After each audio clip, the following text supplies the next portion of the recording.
الحمد لله الذي أرسل رسوله بالهدى ودين الحق ليظهره على الدين كله وأنزل أشرف كتبه إليه زيادة لقوله ووصله وأكمل تشريفه لديه بإعطائه جوامع الكلم وخواتم الحكم. اللهم صل على محمد وعلى آل محمد وأصحاب محمد وأتباع محمد وبارك وسلم تسلیما کثیرا. السلام علیکم ورحمۃ اللہ وبرکاتہ. آج ہم 8ویں سپارے کا مختصر سا خلاصہ لیں گے. 8ویں سپارے کے شروع میں اللہ سبحانہ و تعالیٰ فرماتے ہیں وَإِن تُطِعْ أَكْثَرَ مَن فِي الْأَرْضِ يُضِلُّوكَ عَن سَبِيلِ اللَّهِ، اگر آپ ہر کسی کی بات سنیں گے. یہاں اللہ تعالیٰ اپنے پیغمبر سے مخاطب ہے.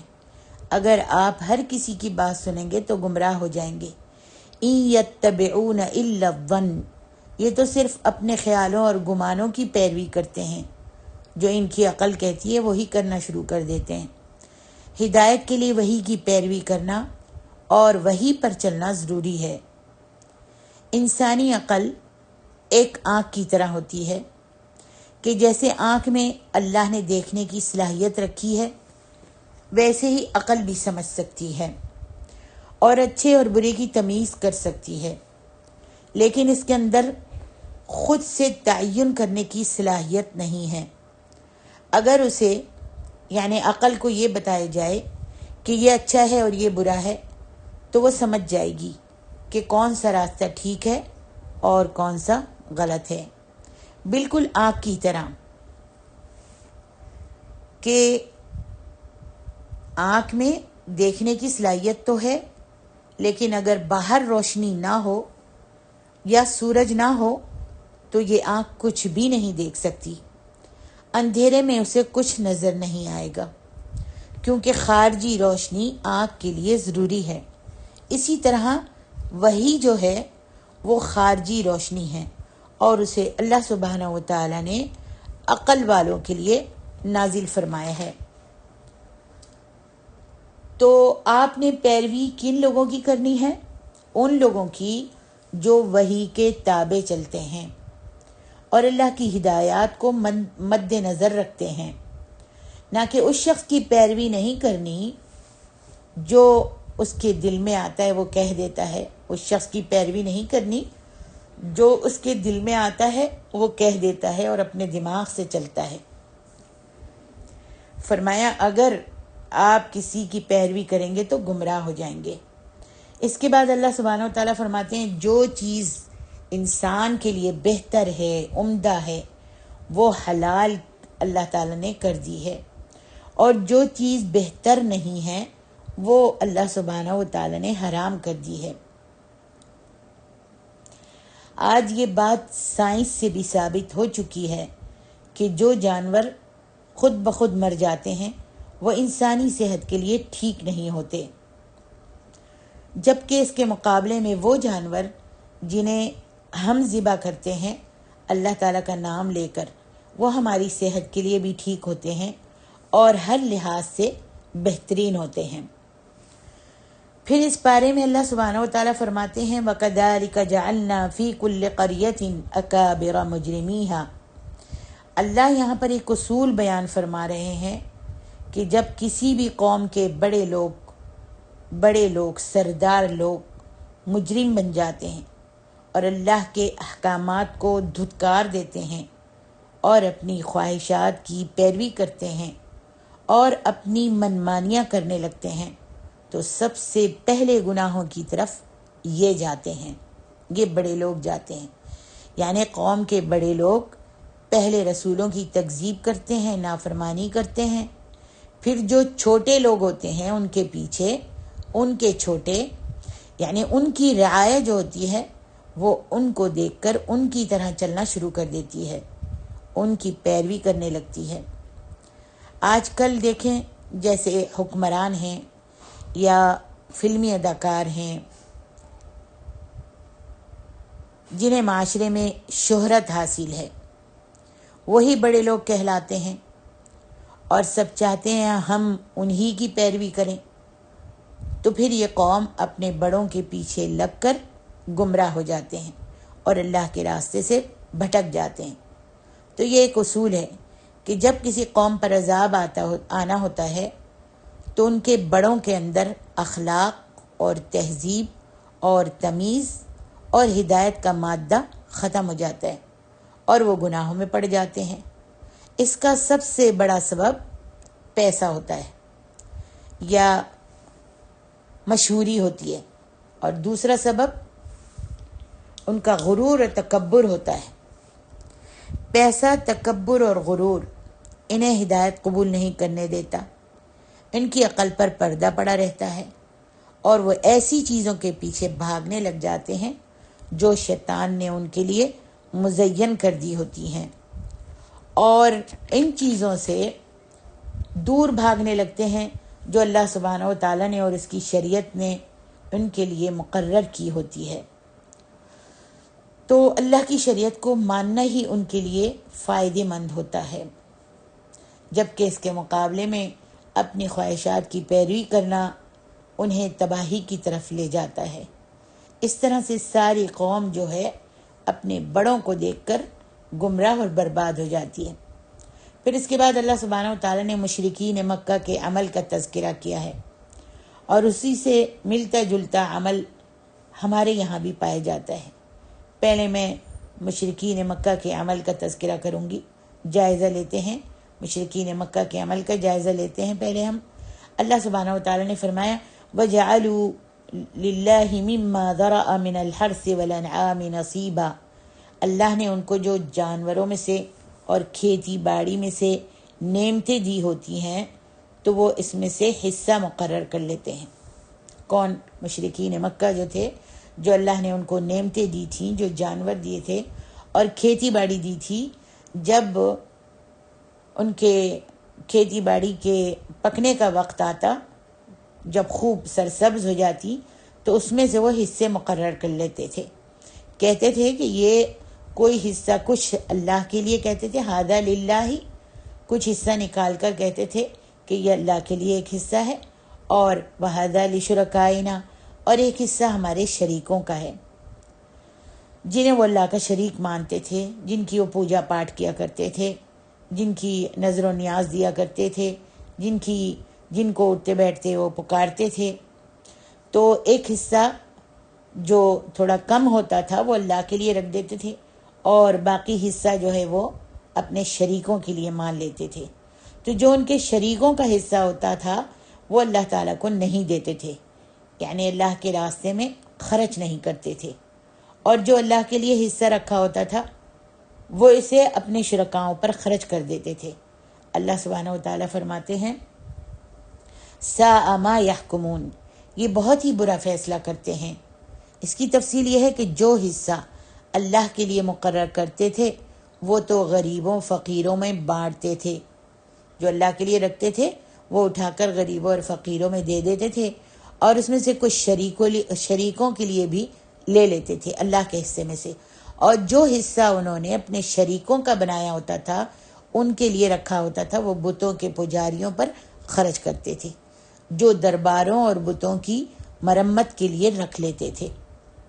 اگر اللہ کا حصہ بانٹتے وقت کچھ کم ہو جاتا تو اسے کم ہی رہنے دیتے، مگر اگر ان کے شریکوں کا حصہ کم ہو جاتا تو وہ اللہ کے حصے سے نکال لیتے تھے اور کہتے کہ اللہ تعالیٰ تو غنی ہے، اس کو اس چیز کی کیا ضرورت ہے۔ آج ہمارے ہاں بھی کچھ ایسا ہی ہوتا ہے۔ ہمارے سماج میں جو کم عقل لوگ ہیں نا،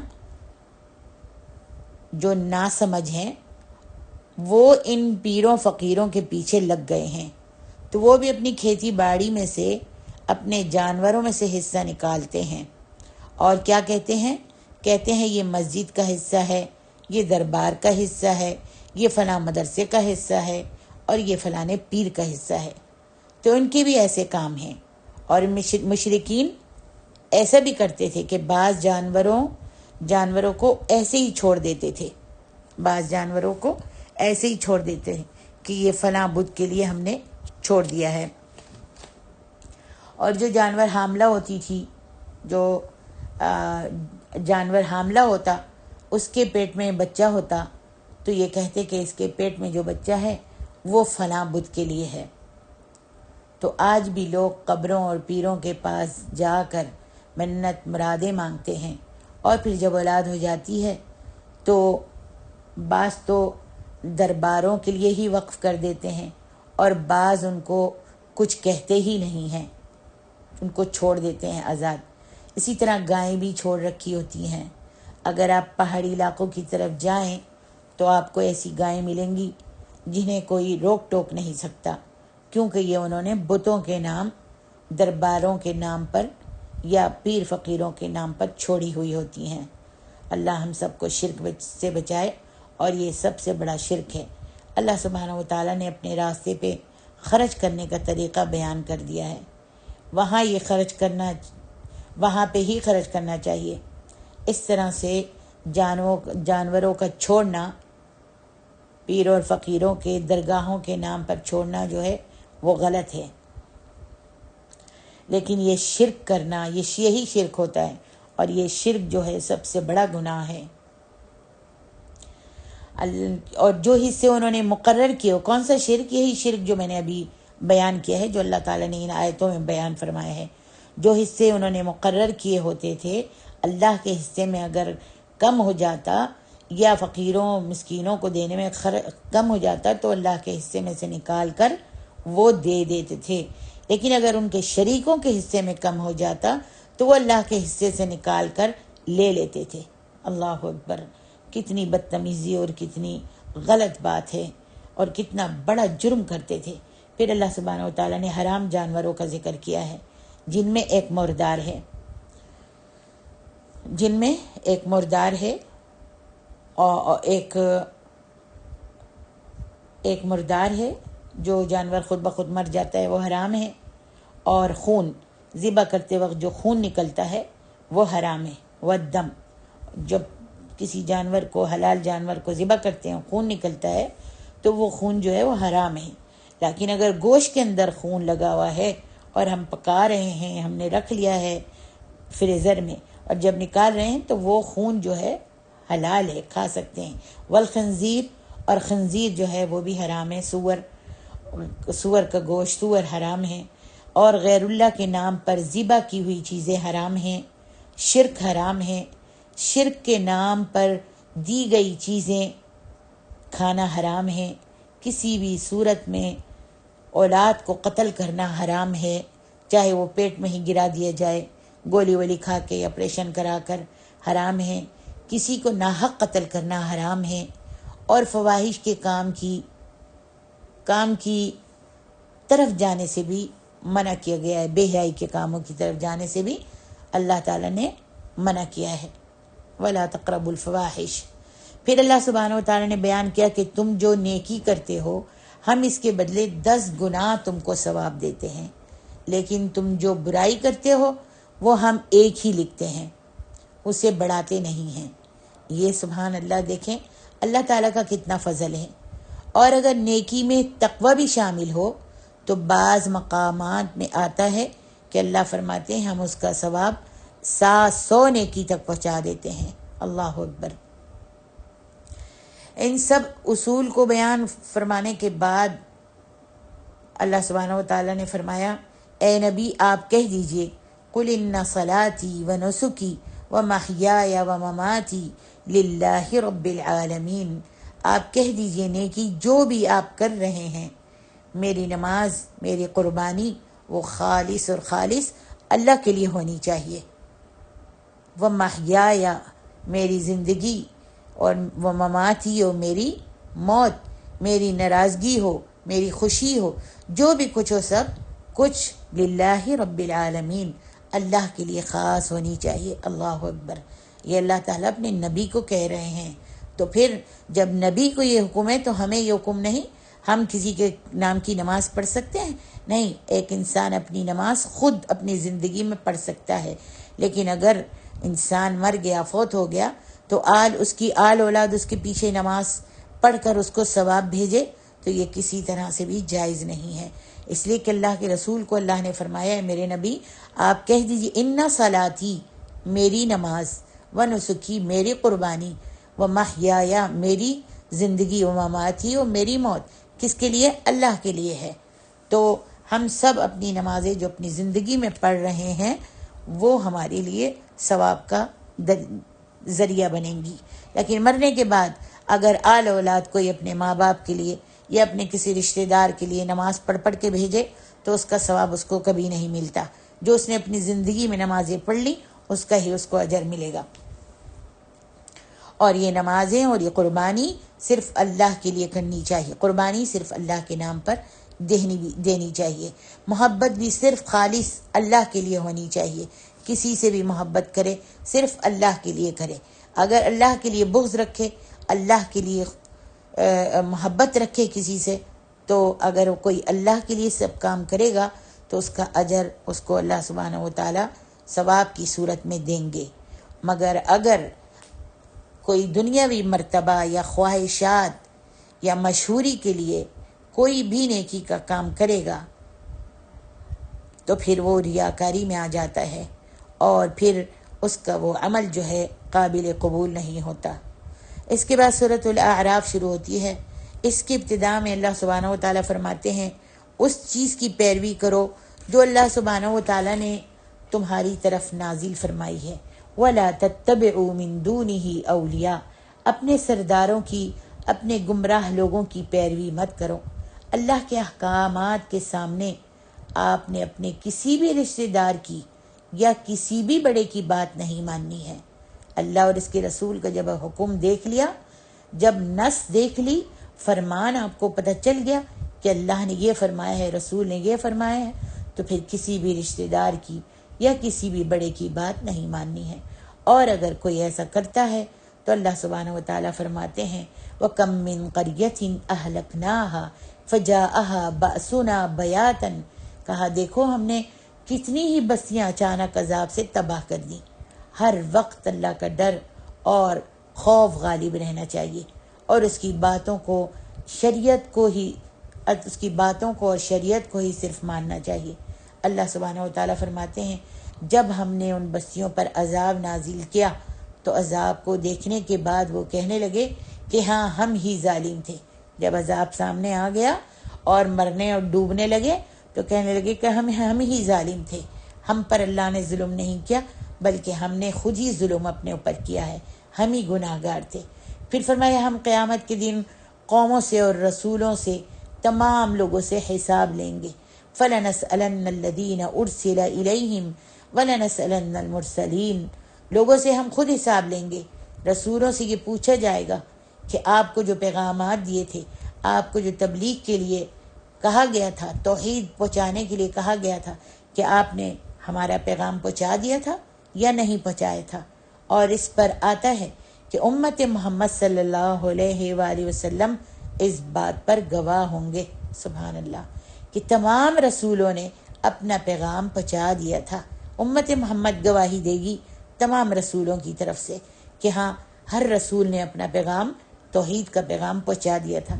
پھر ان سے پوچھا جائے گا کہ جب رسولوں نے پیغام پہنچا دیا تھا تو تم نے پیروی کیوں نہیں کی؟ پھر تم نے پیروی کیوں نہیں کی؟ اس صورت میں آگے آتا ہے قصہ آدم علیہ السلام کا قصہ بیان ہوتا ہے کہ اللہ تعالیٰ نے آدم کو پیدا کیا اور اس میں روح پھونکی اور فرشتوں کو حکم دیا کہ اس کو سجدہ کریں۔ یہ آپ قصہ پورا سورۃ البقرہ کے پہلے سپارے میں پڑھ چکی ہیں، اس لیے اب جو قصے جو باتیں آگے آتی جائیں گے قصے، وہ اب ہم تفصیل میں نہیں جائیں گے، مختصر الفاظوں میں اس کو بس اشارہ دیں گے۔ آدم علیہ السلام کا قصہ بیان ہوتا ہے کہ اللہ تعالیٰ نے آدم کو پیدا کیا اور اس میں روح پھونکی اور فرشتوں کو حکم دیا کہ اب ان کو سجدہ کرو، تو سب نے سجدہ کر لیا، ابلیس نے نہیں کیا، ابا واستکبر۔ اللہ تعالیٰ نے ابلیس کو لعنت بھیج کر وہاں سے جنت سے نکال دیا۔ کہاں سے نکال دیا اس لیے کہ جب اس نے سجدہ نہیں کیا تو اللہ تعالیٰ نے لعنت بھیج دی اس پر، تو وہ مقربین میں سے نہیں رہا۔ جب اللہ سبحانہ و تعالیٰ نے اس سے پوچھا کہ میں نے تم کو سجدے کا حکم دیا تھا تو تم نے سجدہ کیوں نہیں کیا؟ تو پتہ ہے آپ کو اس نے کیا کہا؟ اس نے کہا خلقتنی من نار، اللہ میں تو آگ سے بنا ہوں، اور یہ وخلقتہ من طین، یہ انسان یہ آدم تو تم نے مٹی سے بنایا ہے، تو میں تو اس سے اعلیٰ ہوں، میں کیوں اسے سجدہ کروں؟ تو وہ تکبر اور غرور کا شکار ہو گیا، اس وجہ سے وہ اللہ کے غضب اور ناراضگی کا مستحق ٹھہرا۔ ہم سب کو چاہیے تکبر اور غرور سے ہمیشہ اپنے آپ کو دور رکھیں کہ یہ شیطان کا کام ہے، اور اللہ تعالیٰ نے اس کو رجیم کر دیا اس تکبر اور غرور کی وجہ سے، کہا انک رجیم وان علیک لعنتی الی یوم الدین، تجھ پر قیامت کے دن تک میری لعنت ہے۔ تو اس لیے تکبر اور غرور جو ہے بہت بری چیز ہے۔ پھر اس نے اس چیز کا بدلہ لینے کے لیے، شیطان نے، ابلیس نے اس چیز کا بدلہ لینے کے لیے کہ اللہ نے اس پر لعنت بھیج دی اور اس کو رجیم کر دیا، ران دیا اللہ تعالیٰ نے، تو اس نے یہ بدلہ لینے کے لیے حضرت آدم اور حضرت حوا کو جنت سے نکالنے کی کوشش کی اور ان کو پھر درغلایا، اس انداز میں کہنے لگا کہ قال ما نهاكما ربكما عن هذه الشجرة الا ان تكونا ملكين او تكونا من الخالدين۔ اللہ اللہ، شیطان نے دیکھیں کیسے پٹی پڑائی، کہا کہ تم اس درخت کو کھانے سے تم کو اس لیے اللہ نے منع کیا ہے کہیں تم فرشتے نہ بن جاؤ۔ جب جنت میں اللہ نے آدم کو اور حوا کو رکھا تو کہا تھا تم یہاں پر کھاؤ، کلو وشربو، جو بھی کھانا چاہتے ہو کھاؤ، جہاں سے چاہتے ہو کھاؤ، جہاں چاہتے ہو گھومو پھرو، بس یہ ایک درخت ہے اس کو ہاتھ مت لگانا۔ تو فرشتہ شیطان جو ہے ابلیس وہاں پر پہنچ گیا اور اس نے درغلایا آدم کو اور حوا کو کہ پتہ ہے تم کو اس درخت کو کھانے سے کس لیے منع کیا ہے اللہ نے؟ اس لیے کہ اگر تم اس کو کھا لو گے تو ہمیشہ ہمیشہ کے لیے جنت میں رہ جاؤ گے اور فرشتے بن جاؤ گے، بہت اچھے نیک بن جاؤ گے، اس جنت میں رہ جاؤ گے، تو اس واسطے منع کیا ہے، تو تم یہ کھا لو تاکہ تم فرشتہ بن جاؤ یا تم ہمیشہ کے لیے اس جنت میں رہ جاؤ، اگر کھا لو گے تو رہ جاؤ گے۔ اسی جھانسے میں آ کر انہوں نے غلطی کر لی، آدم علیہ السلام نے غلطی کر لی، پھر اللہ سبحانہ وتعالیٰ نے انہیں دنیا میں بھیج دیا، اہبطوا، اتار دیا اللہ تعالیٰ نے، اور بتایا کہ یہ شیطان ابلیس تمہارا کھلا دشمن ہے، تم نے اس سے بچ کے رہنا ہے، اس سے محفوظ رہنا ہے۔ پھر فرماتا ہے اللہ تعالیٰ یا بنی آدم لا یفتننکم الشیطان کما اخرج ابویکم من الجنہ، اے بنی آدم شیطان تمہیں فتنے میں نہ ڈالے جیسے اس نے تمہارے ماں باپ کو جنت سے نکلوا دیا تھا فتنے میں ڈال کر۔ پھر فرمایا یا بنی آدم خذوا زینتکم عند کل مسجد، اے بنی آدم تم جب بھی مسجد میں جاؤ تو زینت اختیار کرو۔ اب یہاں زینت کا مطلب کیا ہے؟ زینت کا مطلب کوئی نیا لباس اور بہت قیمتی اور اعلیٰ مطلب نہیں ہے، بہت قیمتی لباس یہ مطلب نہیں ہے۔ زینت کا مطلب ہے صاف ستھرا لباس ہو، مہذب ہو اور ڈھکا اور چھپا ہوا ہو۔ کس واسطے یہ آیت اتری؟ مشرکین مکہ جو تھے وہ کبھی کبھی بالکل برہنہ ہو کر مسجد میں آیا کرتے تھے، پورے کپڑے اتار کر مسجد میں آیا کرتے تھے، تو اللہ سبحانہ وتعالیٰ نے منع کر دیا کہ جب بھی آپ نے مسجد جانا ہے بہترین صاف ستھرا مکمل لباس پہن کر جانا ہے۔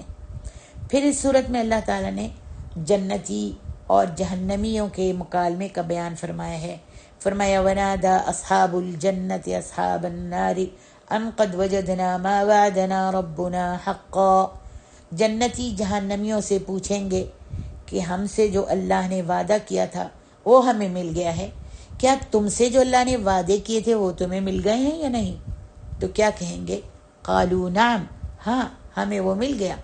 پھر ساری تفصیل بیان ہوئی ہے کہ جہنمی خود گواہی دیں گے کہ جو جو اللہ نے عذاب کا وعدہ کیا تھا وہ ہمیں مل گیا ہے۔ اللہ اکبر، ان کو عذاب میں گرفتار کر لیا جائے گا۔ پھر مکالمہ ہے ونادى اصحاب النار اصحاب الجنت ان افیضوا علینا من الماء، جب جہنمیوں کو جہنم میں ڈال دیا جائے گا، اصحاب النار جو ہیں وہ اصحاب الجنہ سے کہیں گے انفیضوا علینا من الماء، پکاریں گے، کہیں گے کہ ہمیں تھوڑا سا پانی دے دو، یا ہمیں وہ رزق دے دو، او مما رزقکم اللہ، یا وہ ہمیں وہ رزق دے دو جو تم کھا رہے ہو، ہم بڑے بھوکے ہیں، ہم پیاسے ہیں، جو تمہیں اللہ نے دیا ہے اس رزق میں سے ہم کو کچھ دے دو۔ تو جنتی کہیں گے قالوا ان اللہ حرمہما علی الکافرین، یہ نعمتیں، یہ رزق، یہ پانی، یہ اللہ نے جہنمیوں پر حرام کر دیا ہے، حرمہما، جہنمیوں پر حرام کر دیا ہے، یہ ہم تمہیں نہیں دے سکتے۔ پھر بیان آتا ہے الذین اتخذوا دینہم لہوا ولعبا، کافر وہ لوگ ہیں، کافر کن کو کہتے ہیں؟ کافر وہ لوگ ہیں جنہوں نے اپنی زندگی کو کھیل تماشوں میں لگا رکھا ہے، وغرتہم الحیات الدنیا، اور ان کی زندگیوں نے انہیں دھوکے میں ڈال رکھا ہے، سمجھتے ہیں بس یہیں پر رہنا ہے، کھانا ہے، پینا ہے، عیش کرنا ہے، مزے کرنے ہیں، حرام کاریاں کرنی ہے، ظلم کرنے ہیں، اس لیے کہ ان کا یقین، ان کا عقیدہ ہی نہیں ہوتا کہ قیامت آئے گی اور ہم کو اللہ کو حساب دینا پڑے گا۔ کافر یہ ہیں دنیا کی اپنی زندگی میں مست ہیں، تو کیا ہوگا قیامت والے دن؟ اللہ فرماتے ہیں فَالْيَوْمَ نَنْسَاهُمْ، بس آج ہم انہیں ایسے ہی بھول گئے ہیں، كَمَا نَسُوا لِقَاءَ يَوْمِهِمْ هَذَا، جیسے وہ ہماری اس ملاقات کو، آخرت کی ملاقات کو وہ بھولے ہوئے تھے اور مانتے ہی نہیں تھے، ایمان ہی نہیں لاتے تھے، آج ہم بھی ان کو بھول جائیں گے۔ اللہ اکبر۔ پھر آگے اللہ سبحانہ وتعالیٰ کچھ قوموں کا ذکر کرتے ہیں۔ سب سے پہلے قوم نوح کا ذکر آتا ہے، اس کو ہم مختصر سا بتائیں گے اور آگے انشاءاللہ یہ قصے جو ہیں برابر قوم نوح، قوم عاد، قوم سمود، قوم لوط، ان کے قصے آتے ہی رہیں گے انشاءاللہ، اور کچھ ہم یہاں بتائیں گے، کچھ آگے، اس طرح سے ہم پورا کرتے رہیں گے۔ قوم نوح کا ذکر آتا ہے، حضرت نوح علیہ السلام نے اپنی قوم کو کہا ما لکم من الہ غیرہ، آپ نے توحید کی دعوت دی اور کہا کہ اللہ ایک ہے، اس کا کہنا مانو، اس کا حکم مانو۔ تو بڑے بڑے سرداروں نے جواب دیا کہ اے نوح، تم پاگل ہو گئے ہو، تم گمراہ ہو گئے ہو، تم ہمیں کیا ہدایت دو گے؟ تم تو ہم میں سے ہی ہو، ہمارے جیسے ہو، کیسے آج تم نبوت کا دعویٰ کر رہے ہو؟ پھر وہ کہنے لگے کہ تم تو ہم میں سے ہی ہو، تم کیسے نبی بن سکتے ہو؟ انہوں نے نبوت کا بھی انکار کر دیا اور ان کی دعوت کا بھی انکار کر دیا، تو اللہ سبحانہ وتعالیٰ نے ان پر سیلاب بھیج دیا، اور اس کا طریقہ یہ تھا کہ زمین بھی پانی اگل رہی تھی اور آسمان سے بھی پانی نازل ہو رہا تھا، اور اس سیلاب سے، اس عذاب سے حضرت نوح علیہ السلام کو اور جو ان کے ساتھی تھے، تقریباً 80 لوگ تھے، ان کو اللہ تعالیٰ نے بچا لیا۔ سیلاب آیا اور اللہ نے، ابھی آپ انشاءاللہ آگے پڑھیں گی، پھر انشاءاللہ اور تفصیل سے اس کا ایک قصہ پورا بیان کریں گے، تو 80 لوگ تھے جن کو اللہ نے بچا لیا، لیکن باقی لوگ جو کافر تھے وہ سب کے سب مارے گئے، غرق ہو گئے۔ ان لوگوں میں حضرت نوح علیہ السلام کا بیٹا بھی تھا، اور نوح علیہ السلام نے اس کے لیے دعا بھی کی، لیکن اللہ تعالیٰ نے منع کر دیا کہ آپ ان کے لیے دعا نہیں کر سکتے، کیونکہ آپ کا بیٹا آپ کی اہل سے نہیں ہے، انہ لیس من اہلک انہ عمل غیر صالح، وہ آپ کی اہل میں سے نہیں ہے۔ انشاءاللہ یہ قصہ پورا آگے آئے گا، تو اللہ تعالیٰ نے کہا خبردار اس کے بارے میں مجھ سے سوال مت کرنا، کیونکہ تمہارا بیٹا مشرک اور کافر ہے۔ اس کے بعد قوم عاد کا قصہ آتا ہے، اسے حضرت ہود علیہ السلام نے بھی یہی دعوت توحید دی تھی۔ قوم عاد جو حضرت ہود علیہ السلام کی قوم ہوتی ہے، جن کو قوم عاد کہتے ہیں، حضرت ہود علیہ السلام کی قوم کو قوم عاد کہا جاتا ہے، تو انہوں نے بھی یہی دعوت دی تھی ما لکم الہ غیرہ، اعبد اللہ ما لکم من الہ غیرہ، اللہ کی عبادت کرو، اعبد اللہ، اللہ کی عبادت کرو، اللہ کے سوا کوئی بھی معبود نہیں ہے۔ جب حضرت ہود علیہ السلام نے یہی دعوت دی کہ اللہ کی عبادت کرو، اس کے سوا تمہارا کوئی معبود نہیں ہے، تو سرداروں نے انہیں بھی یہی جواب دیا کہ تم بے وقوف ہو اور جھوٹے ہو۔ تو ہود علیہ السلام انہیں مزید دعوت دیتے رہے، ہر وقت دعوت دیتے تھے اور وہ نہ مانے۔ پھر سرداروں نے کہا کہ کیا ہم صرف ایک خدا کی عبادت کریں؟ ہمارے جو آباء و اجداد عبادت کرتے آئے ہیں، ہمارے قبیلے کنبے والے جو عبادتیں کرتے آئے ہیں، کیا ہم ان معبودوں کو چھوڑ دیں؟ ایسا کیسے ہو سکتا ہے؟ پھر اللہ سبحانہ و تعالیٰ نے ان پر تیز آندھی کا عذاب بھیجا جو 7 راتیں اور 8 دن تک چلتی رہیں، جس میں وہ ملیاں میٹ ہو گئے۔ پھر اس کے بعد اللہ سبحانہ و تعالیٰ قوم سمود کا ذکر کرتے ہیں۔ ان کو بھی قوم سمود جو ہے وہ ان کے پیغمبر حضرت صالح علیہ السلام، یاد رکھیے گا، قوم سمود حضرت صالح علیہ السلام کی قوم ہے۔ حضرت صالح علیہ السلام کی قوم کو قوم سمود کہا جاتا ہے۔ ان کو بھی یہی اللہ تعالیٰ نے پیغام بھیجا اور انہوں نے بھی اپنی قوم کو یہی پیغام دیا، اعبدوا اللہ ما لکم من الہ غیرہ، ایک اللہ کو مان لو، اس کے علاوہ تمہارا کوئی معبود نہیں ہے۔ ان کی قوم نے بھی اپنے نبی کی بات کو نہیں مانا، نہ وحدانیت کا اقرار کیا اور نہ ہی رسالت کا اقرار کیا۔ پھر انہوں نے اللہ تعالیٰ سے اپنے پیغمبر سے یعنی حضرت صالح سے کہا کہ ہم کو کوئی معجزہ دکھاؤ، ہم کو اگر تم رسول ہو تو ہمیں کوئی معجزہ دکھاؤ۔ پھر حضرت صالح علیہ السلام نے اللہ تعالیٰ سے دعا کی تو اللہ تعالیٰ نے ایک اونٹنی معجزے میں بھیجی، تو انہوں نے کیا کیا، اس کو بھی نہیں مانا اور انہوں نے رات کے اندھیرے میں اس اونٹنی کو بھی قتل کر دیا۔ یہ بہت طاقتور قوم تھی، قوم سمود بہت طاقتور قوم تھی۔ یہ پہاڑوں کو تراش تراش کر گھر بنایا کرتی تھی۔ جب انہوں نے اس اونٹنی کو مار دیا تو اللہ سبحانہ و تعالیٰ نے ان پر زلزلے کا عذاب بھیجا، جس سے ان کے گھر بار اور سب ہی کچھ ان کا تباہ اور برباد ہو گیا۔ جو اتنے مضبوط قصر بنایا کرتے تھے، محل بنایا کرتے تھے، پہاڑوں کو تراش تراش کر سب کچھ ملیا میٹ ہو گیا، برباد ہو گیا، اور یہ ایسے ہو گئے جیسے کبھی یہ ان گھروں میں آباد ہی نہیں تھے۔ اللہم احفظنا، اللہ تعالی ہم سب کو اپنی نافرمانی سے بچائے۔ اس کے بعد قوم لوط کا آتا ہے قصہ کہ یہ بدکاری میں مبتلا تھی قوم، یہ مردوں کو پسند کرتے تھے عورتوں کے بجائے، لواطیت ان کے اندر تھی، جو کام عورتوں کے ساتھ کرنے ہوتے تھے بیویوں کے ساتھ یہ مردوں میں لڑکوں میں کرتے تھے۔ تو جب لوط علیہ السلام نے انہیں روکا تو یہ کہنے لگے کہ یہ بڑا نیک بنتا ہے۔ آج بھی تو ہمارے معاشرے میں ایسے ہی ہے، اگر کوئی نیکی کی دعوت دیتا ہے، کوئی امر بالمعروف کرتا ہے، نہی عن المنکر کرتا ہے، یا کوئی پردے والی یا کوئی حجاب والی اچھا سا ڈریس پہن کر حجاب کے ساتھ کسی پارٹی میں آ جاتی ہیں تو کتنا مذاق اڑایا جاتا ہے۔ دیکھو کیسے اپنے آپ کو ملانی کہتی ہیں، دیکھو ان کے سمجھتی ہیں کہ ان سے اچھا تو کوئی ہے ہی نہیں، ہے نا۔ یا کوئی نصیحت کرتا ہے تو کہتے ہیں اپنی نصیحت اپنے پاس رکھیں، ہمیں بھی سب معلوم ہے۔ اسی طریقے سے لوط علیہ السلام کی قوم نے بھی کہا دیکھو یہ بڑا نیک بنتا ہے، اس کو تو بستی سے نکال دو، اپنے آپ کو پتہ نہیں کیا سمجھتا ہے۔ پھر اللہ تعالیٰ نے ان پر بھی پتھروں کا عذاب نازل کیا۔ وہ نشان زدہ پتھر تھے، اللہ نے ہر پتھر پہ نشان لگایا ہوا تھا، یہاں تک کہ ان کے نام بھی لکھے ہوئے تھے۔